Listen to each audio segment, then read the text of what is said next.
crois que c'est mes énormes seins. J'ai pas réussi à le dire sérieusement. Non, mes parents regardaient pas vraiment d'humoristes et tout. Pour moi, les premiers souvenirs d'humour, c'est Florence Foresti, Gad Elmaleh, et j'étais déjà assez âgée en fait. Donc j'ai pas trop baigné là-dedans, mais c'est seulement quand j'avais une vingtaine d'années que j'ai commencé un peu à traîner au Comedy Club. Puis là, j'ai commencé à m'intéresser de plus en plus, jusqu'à me dire vas-y, j'essaye. Une fois, j'essaye. Puis ça fait 4 ans. Alors de base, moi je pensais vraiment aller vers la musique, je pensais être attachée de presse ou journaliste dans l'industrie musicale et tout. J'avais créé un site qui s'appelle La Vague Parallèle. Je pensais vraiment que ça allait de ça, ma vie, aller à plein de concerts et écouter plein de musique. Et puis maintenant, je suis sur le même album de Taylor Swift depuis 4 ans et voilà, j'ai changé. J'écoute quasiment plus rien, enfin j'écoute tout le temps les mêmes choses. Là, mon top 5 Spotify, c'était Giorgio, 5 fois.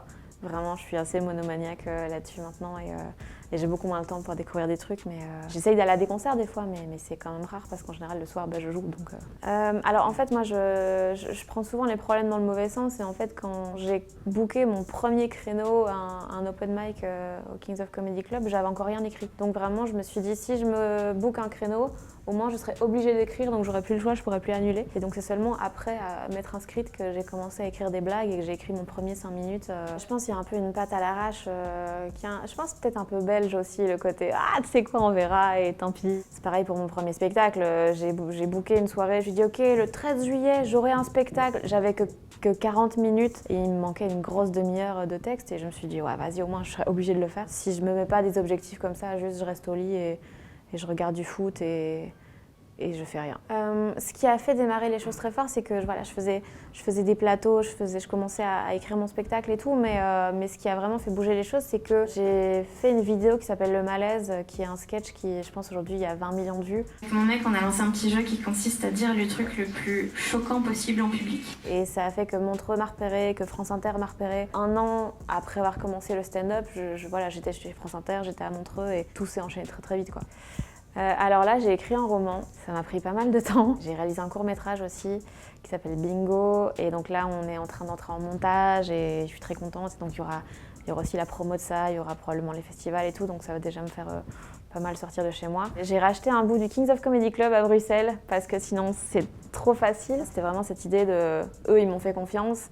Maintenant, vas-y, ce que j'ai eu, vas-y, on va les remettre dans le tas et faire en sorte que ça puisse profiter à d'autres, quoi. Et c'est trop bien, quoi, c'est la maison. En plus, maintenant, j'ai les consos gratuites. Allez! Je crois que c'est mes énormes seins. J'ai pas réussi à le dire sérieusement.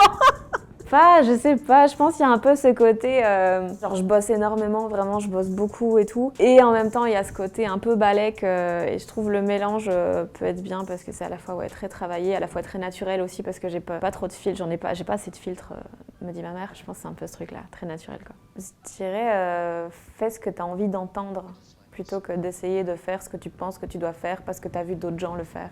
Juste, c'est vraiment qu'est-ce que toi, tu as envie de voir, qu'est-ce que tu as envie d'entendre, qu'est-ce qui te ferait du bien. Que ce soit dans n'importe quel projet, en fait, c'est créer les choses qu'on a envie de voir et créer les choses qui nous manquent, en fait. Parce que sinon, personne d'autre le fera.